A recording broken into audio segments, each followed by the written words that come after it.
الرجیم بسم اللہ الرحمن الرحیم الحمدللہ رب العالمین والصلاة والسلام علی اشرف الانبیاء والمرسلین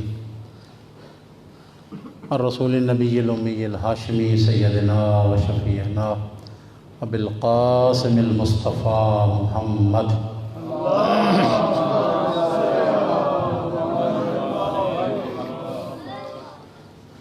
وعلى أهل بيته الطيبين الطاهرين الهداة المهديين المعصومين المظلومين واللعنة الدائمة على أعداء الدين أجمعين أما بعد فقد قال الله تعالى عز اسمه في محكم كتابه ونطق خطابه بسم الله الرحمن الرحيم والعصر إن الإنسان لفي خسر إلا الذين آمنوا وعملوا الصالحات وتواصوا بالحق وتواصوا بالصبر. صلوات پڑھیے مل کے سارے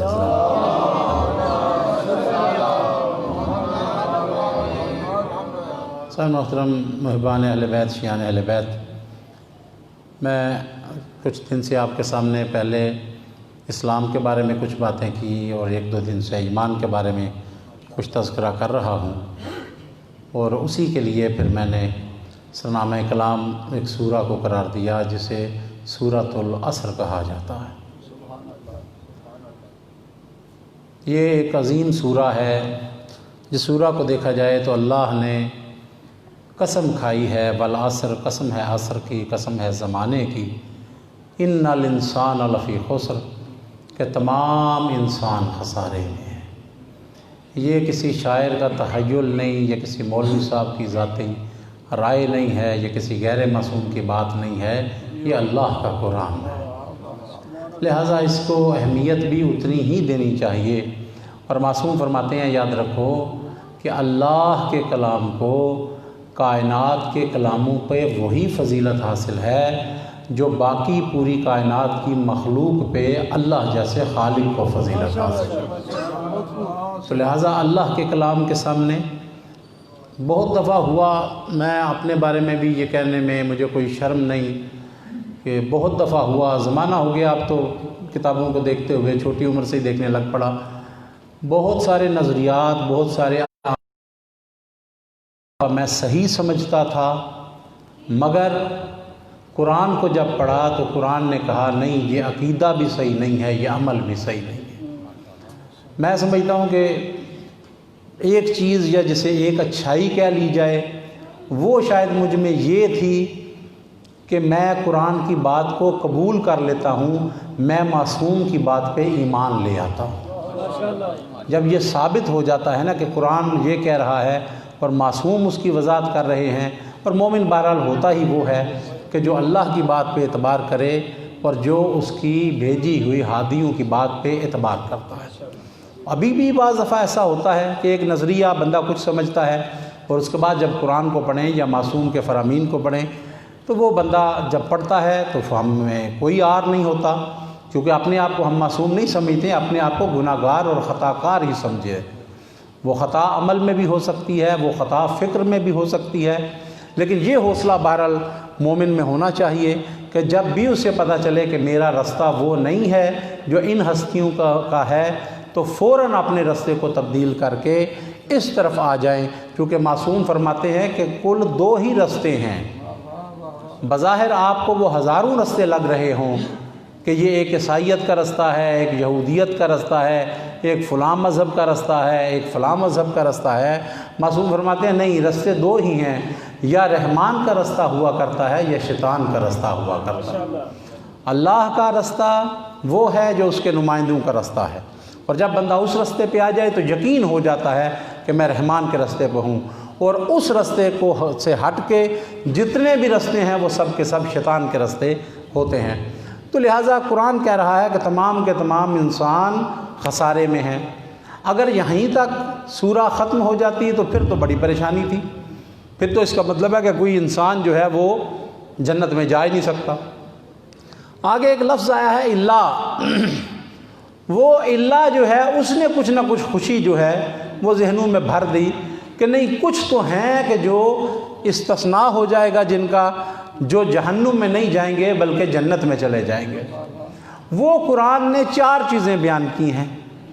وہ قرآن نے 4 چیزیں بیان کی کہ اگر جنت میں جانا چاہتے ہیں الا الذین آمنوا، پہلی چیز یہ ہے کہ بندہ ایمان لے کر آئے، وہ بندہ ایمان لے کر آئے۔ اور میں کل رات کو کچھ مختصراً کچھ میں عرض کر چکا کہ ایمان لانے کے لیے ضروری ہے کہ بندہ سب سے پہلے خالق کائنات پہ ایمان لائے، اور پھر اس طرح سے ایمان لائے کہ جس طرح سے اللہ نے قرآن میں بیان کیا ہے یا اس کی 14 معصوم ہستیوں نے بیان کیا ہے۔ آپ آزما کر دیکھیں، میں نے پہلے بھی کہا تھا کہ آپ کیوں مجبور بنتے ہیں اور کیوں اپنے آپ کو محتاج کسی کا ظاہر کرتے ہیں کہ جناب نہیں وہ مولوی صاحب ہمیں کچھ بتائیں گے تو تب ہی ہمیں دین کا پتہ چلے گا۔ یہ اہل بیت کے درمیان اور آپ کے درمیان یہ دوریاں ختم ہونی چاہیے۔ کبھی کبھی خلوت ہونی چاہیے جہاں پہ فقط آپ ہوں اور اہل بیت ہوں، ان کے کلام کو اٹھائیں، ان کو پڑھیں اور اس کے بعد غور و فکر کریں۔ آپ اگر نہج البلاغہ کو اور آپ صحیفہ کاملہ کی اگر آپ کو اٹھا کے پڑھیں گے تو میں قسم اٹھا کے کہتا ہوں کہ آپ کو پتہ چلے گا کہ آپ کے عقیدہ توحید میں نقص ہے، اصلی وہ ہے جو معصوم نے بیان کیا ہے۔ اور پھر صحیفہ کاملہ کی تلاوت کریں، نہج البلاغہ کی تلاوت کریں، قرآن کی تلاوت کریں، تو آپ کو ان 2 کتابوں میں قرآن کے خلاف بات نہیں مل سکتی ہے۔ وہ عقیدہ جو قرآن میں بیان ہوا ہے وہی عقیدہ آپ کو نہج البلاغہ میں ملتا ہے، وہی عقیدہ جو مولا علی نے بیان کیا ہے وہی امام زین العابدین کی دعاؤں میں ملتا ہے۔ اس لیے کہ اللہ کے کلام میں اور ان کے کلام میں فرق نہیں ہو سکتا، یہ اسی اللہ کے بنائے ہوئے نمائندے ہیں۔ تو اگر بندے کے پاس وقت ہی نہیں ہے، کم سے کم خدا کے بارے میں غور کرنے کے لیے وقت نہیں ہے، تو پھر جو ہے وہ بندہ کسی اور بات میں کیا غور کر سکتا ہے۔ خدا کی عزت ہے چونکہ وہ کائنات کا خالق ہے۔ اور میں نے عرض کیا تھا آپ کے سامنے کہ بعض الفاظ ایسے ہیں جو ہم اللہ کے بارے میں بولتے ہیں، مخلوق کے بارے میں بھی بولتے ہیں، مگر مخلوق کے بارے میں اس کا مفہوم اور ہوا کرتا ہے، اللہ کے بارے میں اس کا مفہوم اور ہوا کرتا ہے۔ وہ اللہ سمیع ہے، سمیع کا مطلب ہے سننے والا۔ کیا خیال ہے ہم بھی سنتے ہیں کہ نہیں سنتے؟ سنتے ہیں نا، لیکن ہم میں اور اللہ کے سننے میں فرق ہے۔ امام زین العابدین علیہ السلام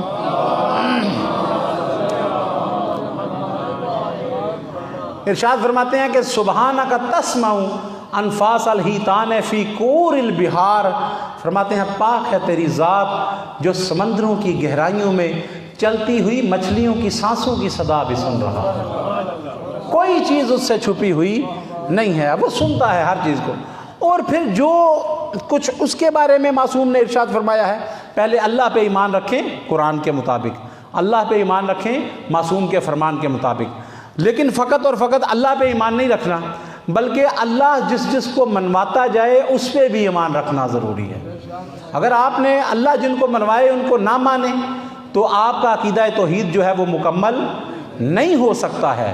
کہ آپ کے دل میں خدا کی عظمت ہو اور یہ بھی ہو کہ خدا جو ہے وہ ہمیشہ ہمارے بھلے کی بات کرتا ہے، تو خدا اسی دروازے پہ لے کے جاتا ہے جس دروازے سے بندے کو جنت ملا کرتی ہے۔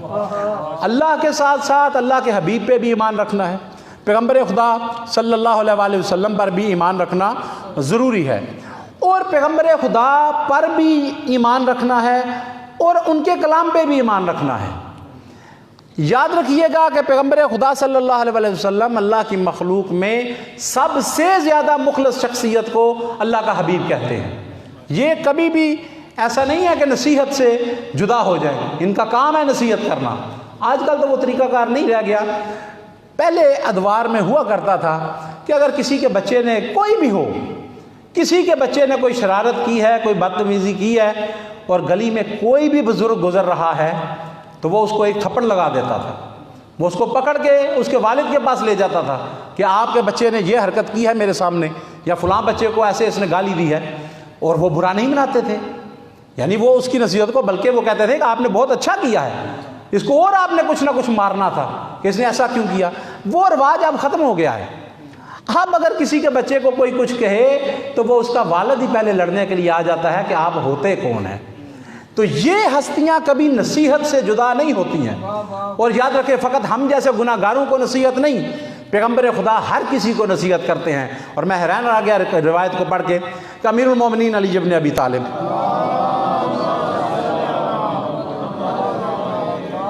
ارشاد فرماتے ہیں کہ جب اللہ نے 2 انوار کی آپس میں تزویج کی، جب میری اور سیدہ کی شادی ہوئی ہے نا، بالکل یعنی جس دن شادی ہوئی ہے اسی دن کی بات ہے، فرماتے ہیں میری اور فاطمہ کی جب شادی ہوئی نا تو پیغمبر خدا صلی اللہ علیہ وآلہ وسلم،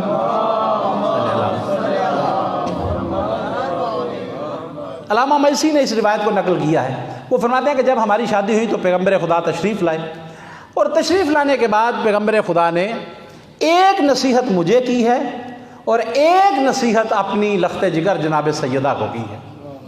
یعنی پیغمبر خدا وہ ہیں جو فقط ہم جیسے گناہ گاروں کو نہیں بلکہ معصومین کو بھی ان کی نصیحت کی ضرورت ہے، اور پھر عمل کرنا پھر امیر المومنین کا، وہ تو انشاءاللہ میں روایت آگے پڑھوں گا۔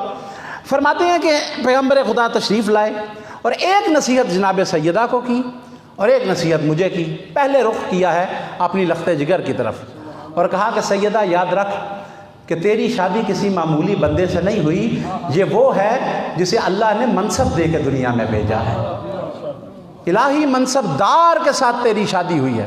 اور پھر ارشاد فرمایا، فضیلت کا جملہ کہنے کے بعد ارشاد فرمایا کہ سیدہ کبھی بھی علی کی اطاعت سے باہر نہیں ہونا، پوری زندگی میں کبھی بھی کسی چھوٹے سے چھوٹے مسئلے میں بھی علی کی اطاعت سے باہر نہیں ہونا۔ کیا خیال ہے جناب سیدہ کو تو کہہ رہے ہیں تو ہمارے لیے گنجائش ہے کہ ہم باہر ہو جائیں، ہم ان کی اطاعت سے دور ہو جائیں؟ نہیں ہے۔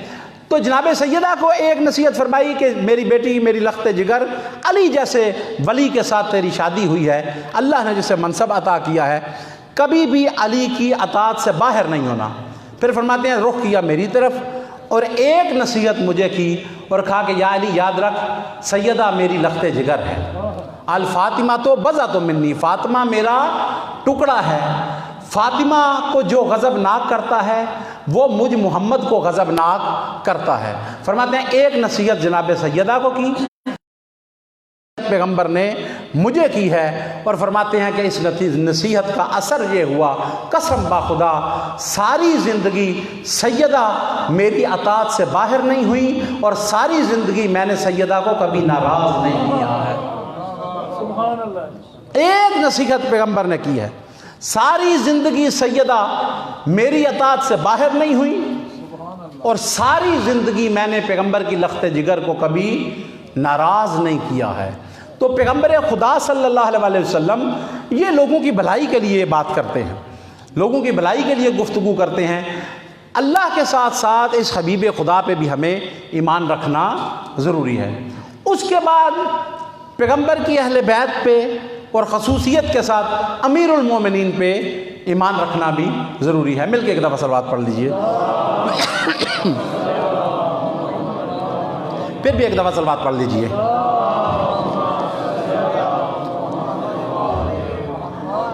تو مولا علی پہ ایمان رکھنا کیوں ضروری ہے؟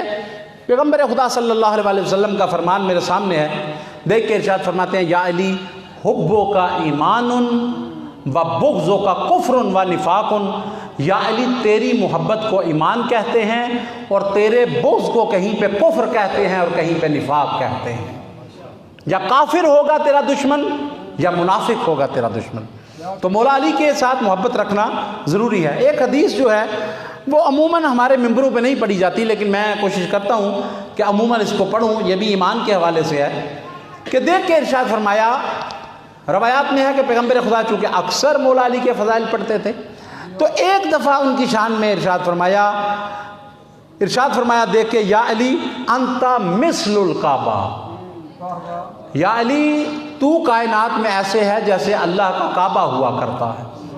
اور یاد رکھیں کہ میں عموماً کہا کرتا ہوں کہ ہو سکتا ہے میرا کوئی بھائی کہے آپ نے تو سبحان اللہ کہہ دیا ہے، کوئی بھائی کہے کہ یہ کون سی فضیلت ہے، حقیقت یہ ہے کہ کعبہ مفضول ہے، علی افضل ہے۔ کعبہ مفضول ہے، علی افضل ہے۔ اور آپ حدیث پڑھ رہے ہیں، پیغمبر نے فرمایا کہ تو کعبہ کی مثل ہے، تو میرے بھائی یاد رکھیے گا کہ اس میں کوئی افضلیت اور مفضولیت کی بات نہیں ہے، بلکہ ایک تشبیہ ہے جو دونوں میں پائی جاتی ہے، ایک نسبت ہے جو دونوں میں پائی جاتی ہے، جس کی وجہ سے پیغمبر نے مولا علی کو کعبہ جیسا قرار دیا۔ وہ کیا؟ یاد رکھیے کہ کعبہ مرکز ہے نمازی کا، کعبہ مرکز ہے نمازی کا اور علی مرکز ہے مومن کا۔ کعبہ مرکز ہے نمازی کا اور علی مرکز ہے مومن کا۔ اگر کسی نمازی کا منہ کعبہ سے پھر جائے اس کی نماز نہیں رہتی، اگر کسی مومن کا دل علی سے پھر جائے اس کا ایمان نہیں رہتا۔ تو لہٰذا اللہ پہ ایمان رکھنا، اللہ پہ ایمان رکھنا جیسے اللہ منوائے، حبیب خدا پہ ایمان رکھنا جیسے اللہ منوائے، اور ان ہستیوں پہ ایمان رکھنا جیسے اللہ نے ان کی پہچان کروائی ہے۔ اپنی طرف سے کچھ نہیں ماننا، جو جس طرح سے اس نے منوایا ہے اسی طرح سے ان کو ماننا ہے۔ اب اس کے بعد ایمان کی بات چونکہ میں کر رہا ہوں، ایمان کے بعد اس میں بھی ایمان میں معصوم نے کچھ احادیث بیان کی، میں نے کل بیان کیا تھا کہ انہوں نے کہا ایمان کسے کہتے ہیں کہ معرفت بالقلب، اقرار باللسان اور عمل بالارکان۔ اس کا مطلب یہ ہے کہ اسلام کے ساتھ جب عمل ملتا ہے تو وہ ایمان بن جاتا ہے، لیکن بعض دفعہ قرآن میں ایمان صرف ماننے کی حد تک بھی بعض جگہ پہ استعمال ہوا ہے، اور وہاں پہ پھر عمل کو علیحدہ کر کے بیان کیا گیا ہے۔ مثلا ایک جگہ ارشاد ہوتا ہے کہ یا ایھا الذین آمنوا آمنوا، اے صاحبان ایمان ایمان لے آؤ۔ یعنی ہے تو حیران کن بات نا کہ صاحبان ایمان بھی ہیں اور پھر ایمان لے آؤ۔ اور میں مثال عموماً دیتا ہوں کہ جو بندہ بیٹھا ہو اسے میں کہہ جاؤں جی بیٹھے ہوئے شاہ صاحب بیٹھ جائیں، تو وہ کہیں گے جی مزید میں نے کیا بیٹھنا ہے، کھڑے ہو جائیں۔ اور جو کھڑا ہے اسے کہا جاتا ہے بیٹھ جاؤ۔ یہاں پہ اللہ کہتا ہے کہ لے آؤ۔ اگر کوئی اور گفتگو کرے تو ہم شاید کہیں کلام کرنا نہیں آتا، مگر اللہ کے بارے میں نہیں کہہ سکتے۔ تو معصوم فرماتے ہیں کہ یہ جو اللہ نے دو جگہ ایمان کا لفظ استعمال کیا، اے صاحبان ایمان ایمان لے آؤ، اس کا مطلب یہ ہے کہ اللہ کہتا ہے او اپنے آپ کو مومن سمجھنے والوں اس طرح سے مومن بن جاؤ جیسے کائنات کا خالق چاہتا ہے۔ نعرہ تکبیر، اللہ اکبر، نعرہ رسالت، نعرہ حیدری۔ اس طرح سے مومن بن جاؤ۔ اور وہ کیا ہے کہ اعتقادات کے ساتھ ساتھ بندہ عمل کی طرف بھی آ جائے۔ عمل کرے گا تو وہ بندہ جو ہے وہ مومن بن سکتا ہے، وگرنہ وہ بندہ مومن نہیں بن سکتا ہے۔ معصوم کی طرف توجہ کریں۔ معصوم بالکل گنجائش نہیں دیتے ہیں کہ آپ بالکل بندہ جو ہے وہ گناہوں کی طرف توجہ کر لے اور ادھر ہی اپنا رخ رکھے اور وہ پھر معصوم کی نظر میں وہ شیعہ ہو جائے، ایسا نہیں ہے۔ معصوم کا امام جعفر صادق علیہ السلام کا ایک صحابی ہے، فہرم اس کا نام ہے اس کا فہرم۔ وہ فہرم بیان کرتا ہے اور اس کے بعد پھر فہرم نے اپنی اصلاح کی، اپنے تقویٰ میں اضافہ کیا اور جو کمیاں تھیں، نقائص جو ہیں وہ دور کیے۔ فہرم کہتا ہے کہ میں مدینے میں آیا اپنے علاقے سے ہزاروں میلوں کا سفر کر کے کہ امام کی چل کے زیارت کرتا ہوں۔ مدینے میں میرا ایک دوست بھی رہتا تھا، میں سیدھا امام کے پاس نہیں گیا۔ وہ فہرم کہتا ہے کہ میں پہلے اپنے دوست کے پاس گیا، چلو اپنے دوست کے پاس جاتا ہوں، وہاں پہ رات گزاروں گا، کھانا کھاؤں گا، کپڑے تبدیل کروں گا، صبح غسل کر کے امام کے سامنے چلا جاؤں گا۔ وہ فہرم کہتا ہے کہ میں جب گیا اپنے دوست کے دروازے کو کھٹکھٹایا تو دروازے سے باہر ایک کنیز نکلی ہے۔ وہ کنیز نکلی، ظاہر ہے کہ معصوم کے ماننے والے سارے معصوم نہیں ہوتے، گناہ گار انسان ہے۔ وہ کہتا ہے کنیز جب باہر نکلی نا، دروازے کو اس نے کھولا تو میں نے، مجھ پہ اختیار ہی میرا نہ رہا، میں نے اس کے ہاتھ کو ہاتھ لگا لیا، جانتے بوجھتے ہوئے، غلطی سے ہاتھ نہیں لگا۔ وہ کنیز تھی، دروازہ کھولا تو میں نے اس کے ہاتھ کے ساتھ اپنے ہاتھ کو مس کیا۔ اس کے بعد مجھے بھی احساس ہوا کہ مجھے ایسا نہیں کرنا چاہیے تھا، اور وہ کنیز بھی دروازہ کھول کے وہ اندر چلی گئی۔ اس نے مالک کو بلایا کہ آپ کا دوست آیا ہے۔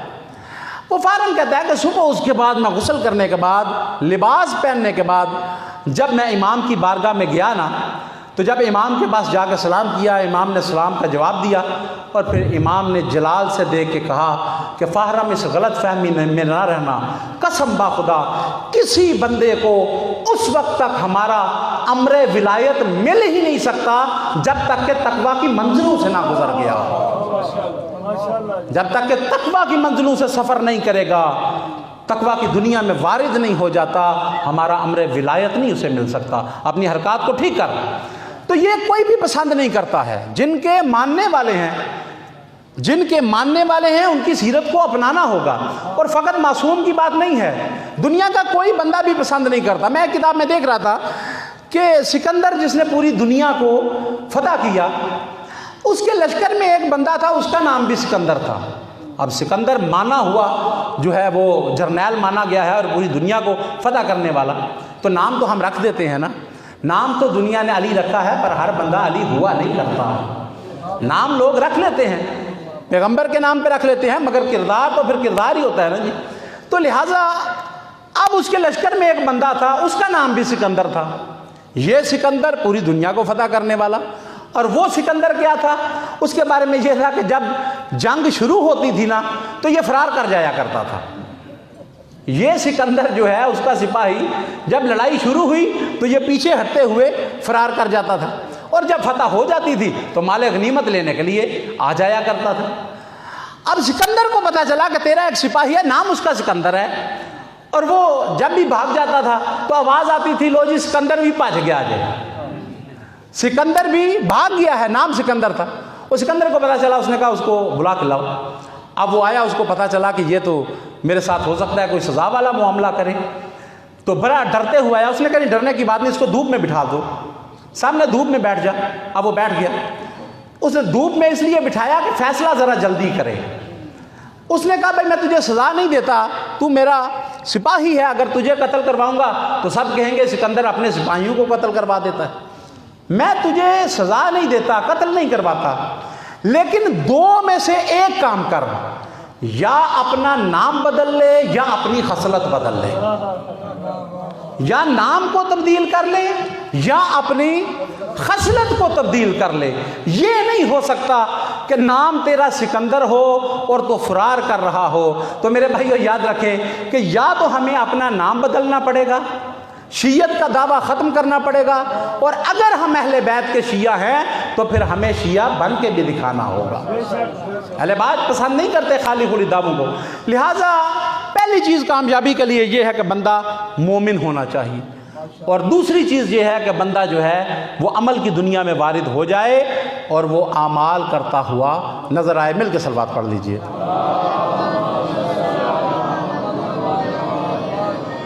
اور پہلے ایمان کو لے کر آئے. اور میں نے گزارش کی ہے کہ حقیقت میں مومن بنتا ہی اس وقت ہے, جیسے امام جعفر صادق نے فرمایا تھا ایمان کی دو قسمیں ہیں, ایک ہے ایمان مستقر اور ایک ہے ایمان غیر مستقر. ایک ہے کچا ایمان اور ایک ہے پکا ایمان. ایک ہے نام کا ایمان اور ایک ہے حقیقت میں ایمان. تو انہوں نے ارشاد فرمایا کہ جب قول کی تائید فعل کر دے تو وہ پکے ایمان والا بن جایا کرتا ہے. تو لہٰذا ایمان جب ہوگا ساتھ عمل ہوگا تو پھر مومن کہلانے کا بندہ حقدار ہے. اور جب ایسا بندہ کہ جو واقعتاً ایمان بھی معصوم کے مطابق رکھتا ہے اور اس کے ساتھ ساتھ وہ عمل بھی معصوم کے مطابق کرتا ہے, تو پھر وہ پکا مومن بن جاتا ہے. اور معصوم فرماتے ہیں کہ ایسے مومن کے مومن پہ 7 حقوق ہیں. اگر کوئی ایمان بھی معصوم کے مطابق رکھے اور عمل بھی معصوم کے مطابق کرے تو پھر دنیا میں بھی اسے فائدہ ہوگا اور آخرت میں بھی فائدہ ہوگا. معصوم فرماتے ہیں کہ اگر تمہیں کوئی ایسا بندہ ملے کہ تمہیں بھی دعویٰ ایمان ہو اور کوئی بندہ تمہیں ملے کہ جس میں یہ 2 نشانیاں پائی جاتی ہیں کہ وہ ایمان اور عقیدہ بھی معصوم کے مطابق رکھتا ہے اور عمل بھی معصوم کے مطابق رکھتا ہے, تو اس مومن کے تم پہ 7 حقوق ہیں. ان حقوق کو ادا کرنا تم پہ لازم ہے. ایک فرماتے ہیں کہ اپنی نگاہوں میں اس کی عزت رکھے, اسے ذلیل نہ کرے بلکہ یہ سمجھے کہ یہ کوئی باعزت انسان ہے. نگاہوں میں عزت رکھے اور دل میں اس کے لیے محبت رکھے. نگاہوں میں عزت اور دل میں محبت. اور تیسرا فرماتے ہیں کہ اپنے مال کے اندر اس کا کچھ نہ کچھ حصہ رکھے, کہ اگر میرے اس مومن بھائی کو کوئی مدد کسی قسم کی چاہیے ہو تو میں اس کی مدد کروں گا. نگاہ میں عزت, دل میں محبت, مال میں اس کے لیے مال رکھتا ہو. اور فرماتے ہیں کہ اس کی پیٹھ پیچھے اس کی غیبت کرنا حرام سمجھتا ہو. کہ جو مومن ہے اس کا حق یہ ہے کہ مومن اس کی غیبت نہ کرے اور نہ اس کی غیبت کو سنے. 4 حق. 5واں فرماتے ہیں کہ جب کبھی وہ بیمار ہو جائے تو اس کی عیادت کے لیے جائے. یہ بھی اس کا حق ہے۔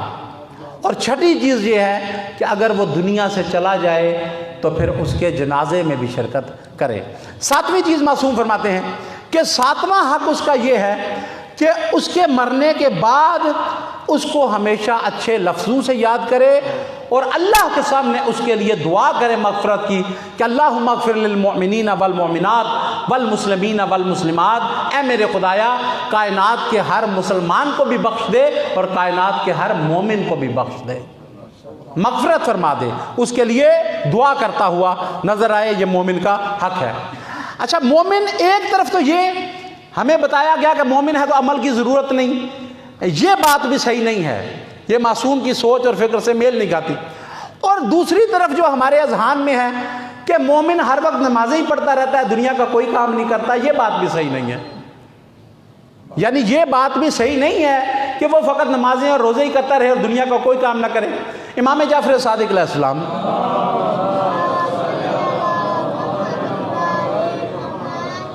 امام جعفر صادق علیہ السلام کے سامنے ایک بندہ آیا تو کسی نے کہا جی یہ جو سامنے بندہ ہے نا یہ بڑا نیک اور مقدس بندہ ہے۔ معصوم نے فرمایا کیسے؟ کہنے لگے جی کہ یہ تو ہر وقت نمازیں پڑھتا رہتا ہے، دن میں بھی نمازیں، روزے میں، رات کو بھی نمازیں، دن میں روزے بھی رکھتا ہے، اور اس کے بعد کبھی جنگل میں چلا جاتا ہے اللہ کی عبادت کے لیے، کبھی مصلی اٹھا کے کسی غار میں چلا جاتا ہے، تو یہ اس طرح سے کرتا رہتا ہے، فقط اللہ کی عبادت کرتا ہے، بڑا عبادت گزار ہے۔ معصوم فرماتے ہیں اچھا ہر وقت نماز پڑھتا رہتا ہے تو اس کے بیوی بچوں کے معاش کا انتظام کون کرتا ہے؟ یہ جو نماز پڑھتا ہے، نماز روزہ ہر وقت کرتا ہے، افراط اور تفریط نہیں ہونی چاہیے۔ یہ جو ہر وقت نماز روزہ کرتا ہے، دن میں نمازیں، رات کو بھی نمازیں، تو اس کے بیوی بچوں کے معاش کا سلسلہ کیا ہے؟ کہنے لگے جی وہ اس کا بھائی کرتا ہے، یعنی بیوی بچوں کا جو انتظام ہے نا وہ اس کا بھائی ہے، بڑا ہے یا چھوٹا ہے، وہ اس کے گھر والوں کو کھانا بھی پہنچاتا ہے، اپنے بچوں کا بھی انتظام کرتا ہے اور اس کے بچوں کا بھی انتظام کرتا ہے۔ دیکھ کے معصوم نے ارشاد فرمایا خدا کی قسم اصلی اجر جو ہے وہ اس کا بھائی لے رہا ہے، یہ اجر نہیں لے رہا ہے۔ یعنی افراط اور تفریط نہیں ہونی چاہیے کہ دنیا کی طرف رخ ہو جائے تو اس کے بعد جناب نہ اللہ کو کبھی یاد کیا اور اللہ کی نہ نماز پڑھی۔ اور یاد رکھیں کہ عبادت کرنا بھی ضروری ہے۔ وَمَا خَلَقْتُ الْجِنَّ وَالْإِنسَ إِلَّا لِيَعْبُدُونَ، کہ انسانوں اور جنوں کو خلق کرنے کا مقصد کیا ہے کہ خدا کی عبادت کریں۔ لیکن خدا کی عبادت کیا فقط نماز ہے؟ کیا فقط روزہ ہے؟ نہیں میرے بھائیوں، یہ کبھی کرنسی نوٹ کو اٹھائیں نا آپ، 100 روپے کا یا 500 کا، اس پہ لکھا ہوتا ہے کہ رزق حلال عین عبادت ہے، رزق حلال عین عبادت ہے، تو لہٰذا رزق حلال کمانا یہ بھی عین عبادت ہے۔ اچھا اب مصادیق الگ الگ ہو گئے، حج بھی عبادت، نماز بھی عبادت، روزہ بھی عبادت، رزق حلال بھی عبادت، تو یہ گنواتے جائیں تو صبح ہو جائے گی۔ تو ایک تعریف جس سے پتہ چلے کہ عبادت کیا ہے، وہ تعریف یہ ہے کہ اللہ کی رضا کو مد نظر رکھ کے اٹھنے بیٹھنے کا نام عبادت ہے۔ اللہ کی مرضی ہے میں نماز پڑھوں تو نماز پڑھو، اللہ کی مرضی ہے کہ میں روزہ رکھوں تو میں روزہ رکھوں، اللہ کی مرضی ہے کہ اپنے بیوی بچوں کے لیے معاش کا انتظام کروں تو یہ بھی عبادت بن جاتی ہے۔ تو لہٰذا عبادت کا کام یہ ہے کہ بندہ اس کو بھی عبادت سمجھے۔ اور معصوم نے یہ افراط اور تفریط کو ختم کیا ہے کہ ایک طرف چلے جائیں اور دوسرے کام کو چھوڑ دیں، ایسا نہیں ہو سکتا ہے۔ یہ کسی خطیب کا جملہ ہے، بہرحال اچھا اس کا جملہ ہے، وہ کہتے ہیں اسی طرح سے ہم ہر چیز کا ٹکراؤ آپس میں کر لیتے ہیں کہ جناب نماز افضل ہے کہ عزاداری افضل ہے، نماز افضل ہے کہ عزاداری افضل ہے۔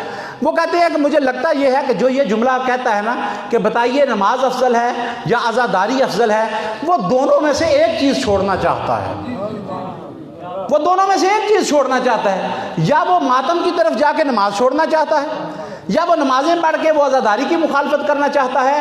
نماز کا اپنا مقام ہے، عزاداری کا اپنا مقام ہے، اور یہ دونوں چیزیں ساتھ چلیں گی اور چل سکتی ہیں، اس لیے کہ ہم نے امام سجاد کو دیکھا کہ جو سب سے بڑا مولا حسین کا عزادار تھا وہی سب سے بڑا عبادت گزار تھا، تو لہٰذا عزاداری ان سے زیادہ کوئی نہیں کر سکتا تو عبادت بھی ان سے بڑھ کے کوئی نہیں کر سکتا ہے۔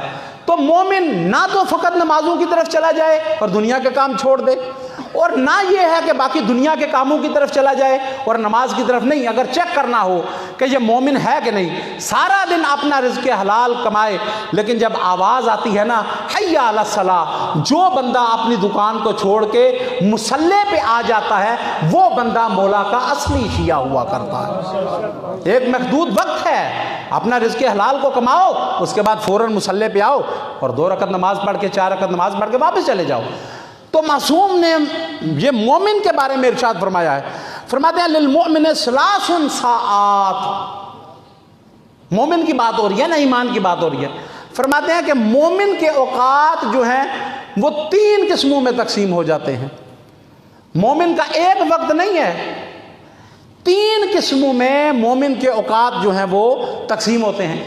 پہلا فرماتے ہیں کہ مومن کا 1/3 حصہ جو ہے وہ اللہ سے مناجات اور عبادت کرتے ہوئے گزرتا ہے. اس کا 1 حصہ جو ہے وہ رب کے سامنے پیش ہونے میں گزرتا ہے. پہلی چیز یہ ہے کہ اللہ سے مناجات کرتا ہے, اللہ سے دعا کرتا ہے, کیا میرے خدایا. تو دعا کرنا یہ ضروری ہے, دعا بہت بڑی عبادت ہے میرے بھائیوں, معمولی عبادت نہیں. میرے سامنے امیر المومنین علی ابن ابی طالب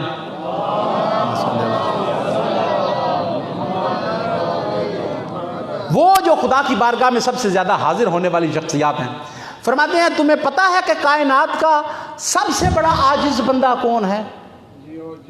کائنات کا سب سے بڑا عاجز بندہ, یا جسے کہہ سکتے ہیں کہ نکما بندہ کون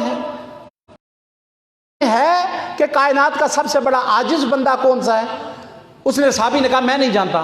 فرمایا علی کی نظر میں سب سے بڑا عاجز بندہ وہ ہے جو اللہ سے دعا نہیں مانگ سکتا ہے. یہیں سے ہاتھ اٹھانے ہیں اور اللہ سے دعا کر لینی ہے. اور معصوم فرماتے ہیں کہ اگر تم چاہتے ہو کہ دعا کو قبول فرماؤ, 2 طریقے معصوم نے فرمائے.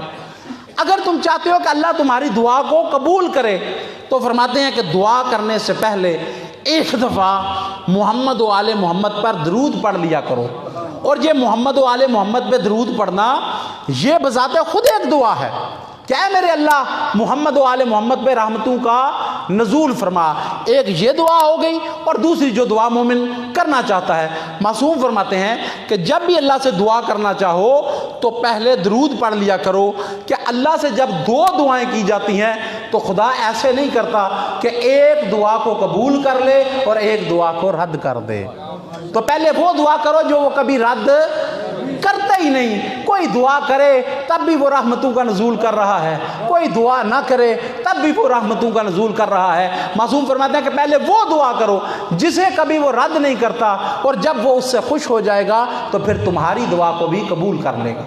ایک چیز یہ ہے. دوسری چیز معصوم فرماتے ہیں کہ اگر تم چاہتے ہو کہ تمہاری دعا کو اللہ قبول کرے تو پھر محمد و آل محمد کے وسیلے کو اختیار کیا کرو. یا ایھا الذین آمنوا اتقوا اللہ وابتغوا الیہ الوسیلہ. کیا صاحبان ایمان جب اللہ کی بارگاہ میں آؤ تو وسیلہ لے کے آؤ. وسیلہ لے کے آؤ گے تو خدا قبول کرے گا. اسی کے ذیل میں ایک روایت ہے, جناب عبداللہ ابن مسعود, مل کے صلوات پڑھ لیں. جناب عبداللہ ابن مسعود بیان کرتے ہیں, وہ کہتے ہیں ایک دفعہ میں اپنے گھر سے نکلا اور میں نے یہ چاہا کہ چلو چل کے اللہ کے رسول کی زیارت کرتا ہوں.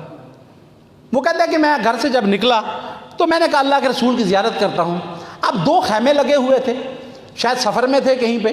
تو وہ کہتے ہیں میں اپنے خیمے سے نکلا, اور جب میں پیغمبر کے خیمے کے پاس آیا اور خیمے میں داخل ہوا, دیکھا کہ اللہ کے رسول نے مصلی کو بچھا رکھا ہے اور وہ دعا فرما رہے ہیں.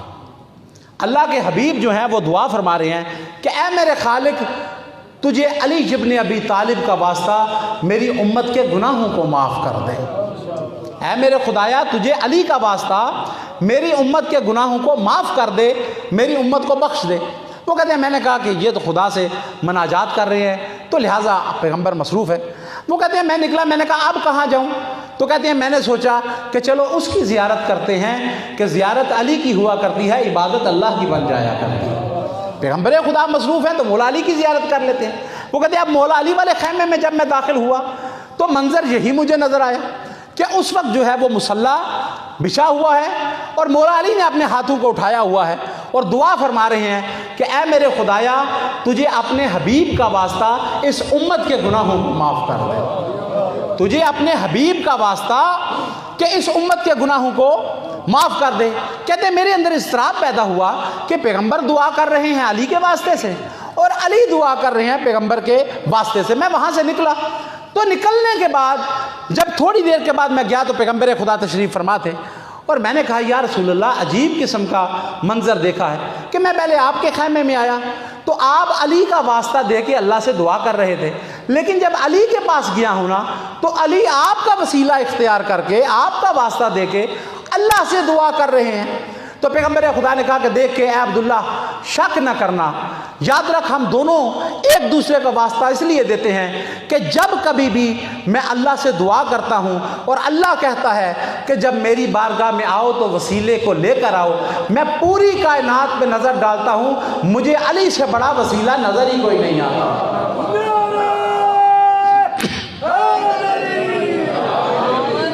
مجھے علی سے بڑا کائنات میں وسیلہ نظر ہی کوئی نہیں آتا، لہٰذا میں اللہ کے آگے علی کا وسیلہ ڈالتا ہوں۔ اور جب تو علی کے پاس گیا تو علی کو بھی تو پتا ہے نا، علی بھی قرآن کے ہر حکم کو جانتا ہے، علی کو پتا ہے کہ اللہ کی بارگاہ میں جانا ہے تو واسطہ لے کے جانا ہے۔ اس وقت علی بھی پوری کائنات پہ نگاہ ڈالتا ہے اور اسے نبی سے بڑا وسیلہ ہی کوئی نہیں ملتا، میں علی کا وسیلہ اختیار کرتا ہوں اور علی میرا وسیلہ اختیار کرتا ہے۔ تو لہذا اپنی دعا کو قبول کروانا چاہتے ہیں، پہلی چیز معصوم فرماتے ہیں کہ مومن کے 3 اوقات ہیں، ایک یہ ہے کہ وہ اللہ کی عبادت اور مناجات میں 1/3 کو صرف کرتا ہے، اور دوسرا معصوم ارشاد فرماتے ہیں کہ دوسرا وقت یہ ہے کہ وہ اپنی روزی روٹی کا اس میں کام کرتا ہے، 1/3 میں اللہ سے مناجات اور اس کی عبادت، اور دوسری تہائی میں جو ہے وہ اپنے بیوی بچوں کے لیے معاش کا کام کرتا ہے۔ یہ مومن کی دوسری نشانی۔ اور تیسرا فرماتے ہیں کہ تیسرے وقت میں اللہ نے جو اس کے لیے چیزیں حلال کی ہیں ان سے لطف اندوز ہوتا ہوا نظر آتا ہے۔ یعنی ایسا نہیں ہے کہ اگر کوئی بندہ جو ہے وہ سیر کرنے کے لیے سیر و فی الارض کرنے کے لیے چلا جاتا ہے تو ہمیں وہ پھر بے ایمان نظر آنا شروع ہو جاتا ہے۔ نہیں، حلال ہونا چاہیے، اچھا لباس بھی پہنے، اچھی سواری بھی رکھیں، اچھا کھائیں، اچھا پئیں، اپنے گھر والوں کو خوش رکھیں، اپنے والدین کو خوش رکھیں، اپنے بچوں کو خوش رکھیں، شرط یہ ہے کہ وہ ہونا حلال چاہیے۔ مومن یہ نہیں ہے کہ مومن کے ماتھے پہ ہر وقت جو ہے وہ غصے کے نشان ہوتے ہیں، وہ لڑنے والا ہوتا ہے، نہیں، معصوم نے فیصلہ کیا ہے کہ مومن کے زندگی کے 3 کام ہوتے ہیں، ایک حصہ وقت کا وہ مناجات کے لیے اور اللہ سے وہ رجوع کرتا ہے، اور دوسرے میں وہ جو ہے اپنی روزی روٹی کی کوشش کرتا ہے، اور تیسرے میں جو ہے وہ اللہ کی حلال کردہ نعمات سے لطف اندوز ہوتا ہے۔ خدا ہم تمام کو ایمان کو سمجھنے اور اس کے مطابق عمل کرنے کی توفیق عطا فرمائے۔ اور یہی وجہ ہے کہ میرے بھائیوں، چونکہ مناجات اور عبادات بھی ہیں، بس 2 جملے آپ بھی دن کے تھکے ہوئے ہیں مصاحب کے کہہ دوں اس رات کے حوالے سے، کہ اس رات میں اگر آپ دیکھیں تو مولا حسین نے کہا تھا، روایات کہتی ہیں کہ 9 محرم کو حملہ کرنا چاہتے تھے، لیکن مولا نے جب دیکھا نا کہ حملہ کرنا چاہتے ہیں تو حضرت عباس سے کہا عباس جاؤ اور جا کر ان سے کہہ دو کہ حسین کہتا ہے کہ 1 رات کی مہلت دے دو، اس لیے کہ حسین کو اپنے اللہ سے بڑی محبت ہے۔ میں چاہتا ہوں کہ اس رات میں اپنے اللہ سے کچھ مناجات کر لوں، اور تاریخ بتاتی ہے کہ فقط مولا حسین نہیں بلکہ ہر صحابی اس رات میں اللہ سے مناجات کرتا رہا ہے۔ اور ایک صحابی راوی بیان کرتا ہے کہ میں جب صحابہ کے خیموں کے پاس سے گزرتا تھا تو مجھے یوں آواز آتی تھی جیسے شہد کی مکھیاں بن بنا رہی ہیں، اپنے خدا سے مناجات سرگوشی کرتے ہیں۔ تو لہٰذا یہ رات مولا حسین نے عبادت میں گزاری ہے، اور ایک مہلت مولا حسین نے مانگی ہے کہ ان سے کہو کہ 1 رات کی مہلت دے دیں۔ اور مہلت کے حساب سے میں کہنا چاہتا ہوں میرے بھائیوں کہ حملہ کرنے والے بھی ایک شخصیت سے بڑے ڈرتے تھے، اور جب تک عباس رہا ہے نا اس وقت تک کسی کی ہمت نہیں ہوئی ہے۔ حضرت عباس کے بارے میں روایات میں ملتا ہے کہ یہ سوچا ہے قوم اشقیاء نے کہ جب تک عباس موجود ہے اس وقت تک ہم حسین کو نقصان نہیں پہنچا سکتے۔ شمر ملعون امان نامہ لے کے آیا ہے، 1 مہلت مولا حسین نے مانگی 1 رات کی، اور 1 مہلت وہ خود دینے کے لیے آئے ہیں حضرت عباس کو۔ شمر آیا ہے اور آ کے کہنے لگا کہ عباس میں تمہارے لیے اور تمہارے بھائیوں کے لیے امان لے کر آیا ہوں۔ حضرت عباس نے جواب نہیں دیا۔ مولا حسین نے کہا کہ عباس جاؤ، وہ بات جو کرنا چاہتا ہے بات تو سنو، ماننا نہ ماننا بات کی بات ہے۔ مولا حسین کا حکم سن کے حضرت عباس آئے اور آ کے اس سے ملاقات کی ہے۔ اس نے کہا کہ عباس تیرے لیے خوشخبری ہے کہ تیرے لیے بھی امان لے کر آیا ہوں اور تیرے بھائیوں کے لیے بھی امان لے کر آیا ہوں، جو 3 بھائی تیرے ساتھ آئے ہیں۔ حضرت عباس نے دیکھ کے کہا کہ میرے لیے تو امان ہے، کیا زہرا کے لال کے لیے بھی امان آئی ہے؟ کہنے لگا نہیں، ان کے لیے امان نہیں آئی۔ دیکھ کے ارشاد فرمایا کہ اگر ان کے لیے امان نہیں تو عباس تجھ پہ بھی لعنت کرتا ہے، تیری امان پہ بھی لعنت کرتا ہے۔ ہمیں وہ زندگی نہیں چاہیے جو مولا حسین سے دور رہنے کے بعد ملے۔ بس عزادارو، ایک روایت اور میں بیان کر دوں کہ جناب حبیب ابن مظاہر کو پتہ چلا ہے، جناب حبیب کو پتہ چلا کہ عباس کے لیے امان نامہ آیا تھا۔ اب پتہ نہیں ان کے دل میں کیا آیا ہے کہ وہ آئے ہیں جلدی سے اور حضرت عباس کو کہا کہ عباس میں تجھ سے کوئی بات کرنا چاہتا ہوں۔ حضرت عباس نے کہا کہ آپ بات کریں۔ گھوڑے پہ سوار تھے، جناب حبیب کچھ خیموں سے دور لے گئے، یہ پیدل تھے، مولا عباس جو ہیں وہ گھوڑے پہ سوار تھے۔ روایت کہتی ہے کہ جب ان کو لے کے گئے تو حبیب کہہ رہے تھے کہ اے عباس آج تو جوان ہے اور میں ضعیف ہوں، ایک وقت تھا کہ میں جوان تھا اور تو اس وقت دنیا میں نہیں تھا، آج میں ضعیف ہوں تو جوان ہے۔ عباس میں صرف ایک بات کرنا چاہتا ہوں، کیا تو جانتا ہے کہ علی نے تیری ماں سے عقد کیوں کیا تھا؟ کیا تو جانتا ہے کہ علی نے تیری ماں سے عقد کیوں کیا تھا؟ بس عزادارو یہ سننا تھا۔ علی کے شیر نے جو سنا، اور تاریخ کہتی ہے کہ جلال آیا ہے کہ یہ حبیب تو مجھے شجاعت کے درس دیتا ہے۔ دیکھ کے ارشاد فرمایا، کہا ابے حبیب پریشان نہ ہو، اور جلال میں آ کے اپنی رکابوں پہ زور دیا اور دونوں رکابوں کو توڑ کے علی کا شیر کہہ رہا تھا، اے حبیب پریشان نہ ہونا، کل میدان میں تو جنگ کے سورج کو طلوع تو کرنے دے، دنیا کو عباس بتائے گا شجاعت کسے کہتے ہیں، وفا کسے کہتے ہیں۔ بڑے بڑے پیارے اس کربلا میں کے میدان میں آئے ہیں جو مولا حسین پہ قربان ہونے کے لیے آئے۔ اور میرے بھائیوں، یہ تو اہل بیت سے تعلق رکھتے ہیں۔ ایک اور صحابی ہے، نام ہے اس کا وہب، اور میں یہ کہتا ہوں کہ اگر قوم اشقیاء کے ظالم بڑے ظالم تھے، خدا کی قسم مولا نے سچ کہا ہے کہ اللہ نے جیسے شیعہ مجھے عطا کیے ہیں، نہ میرے بابا علی کو عطا کیے تھے، نہ نانا نبی کو عطا کیے تھے۔ جو شیعہ مجھے عطا کیے ہیں، جو صحابی مجھے عطا کیے ہیں۔ روایت کہتی ہے کہ ایک صحابی آیا، نام ہے جناب وہب نام ہے ان کا، وہب بن عبداللہ کلبی ان کو کہتے ہیں، وہب نام ہے۔ 17 دن ہوئے تھے شادی کو، 17 دن ہوئے ہیں شادی کو، اور پہلے عیسائی تھے، مولا حسین کے ہاتھ پہ بیعت کر کے کلمہ پڑھ کے مسلمان ہوئے تھے۔ تاریخ کہتی ہے کہ یہ جناب وہب آئے ہیں، اور ماں کو جب پتہ چلا ہے نا کہ زہرا کا لال کربلا کی طرف سفر کر رہا ہے، تو ماں اپنے بیٹے کو اور بہو کو لے کر آئی ہے، اور آ کے مولا کے کارواں میں داخل ہوئے ہیں اور مولا کے سامنے پیش ہوئے اور ساتھ سفر کرتے رہے ہیں۔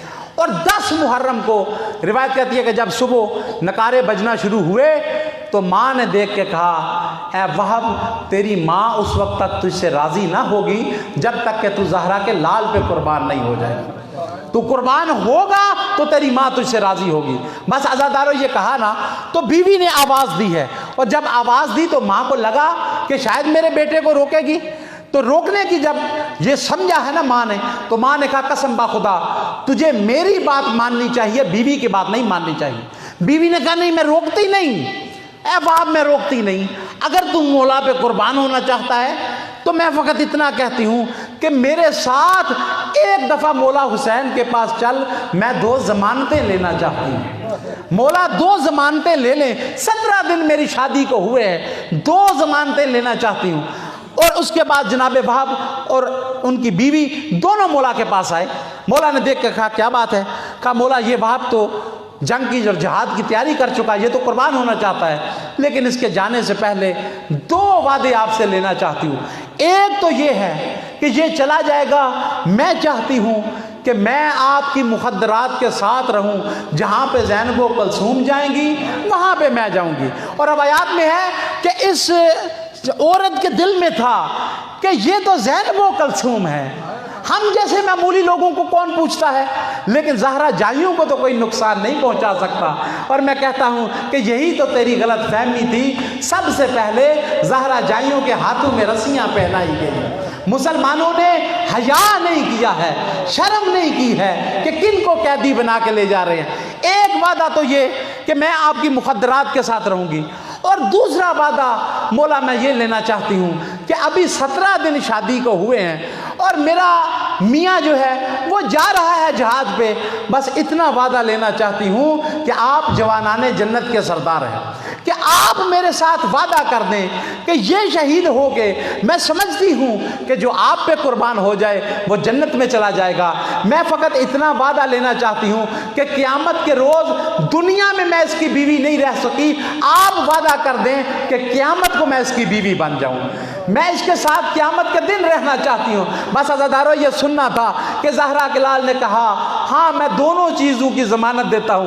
گیا ہے یہ جوان جہاد کرنے کے لیے، بس جہاد کرتا رہا، کئی ناریوں کو فنار کیا، آخری لفظ کہہ رہا ہوں۔ بس عزادارو روایت کہتی ہے کہ ظالموں نے اس کے سر کو کاٹا اور سر کے کاٹ کے اس طرف پھینکا ہے جہاں پہ ضعیفہ ماں بیٹھی ہوئی تھی، ماں کی طرف پھینک دیا ہے تاکہ ماں کے جذبات مجروح ہو جائیں۔ بس عزادارو وہ سر جو ہے لڑکتا ہوا ماں کے سامنے آیا۔ روایت کہتی ہے کہ ماں ممتا کے جذبے سے مغلوب ہو کے آگے بڑھی اور اس کے بعد اس کے منہ کے اوپر سے مٹی اور خون کو صاف کیا اور بوسہ دینا چاہتی تھی۔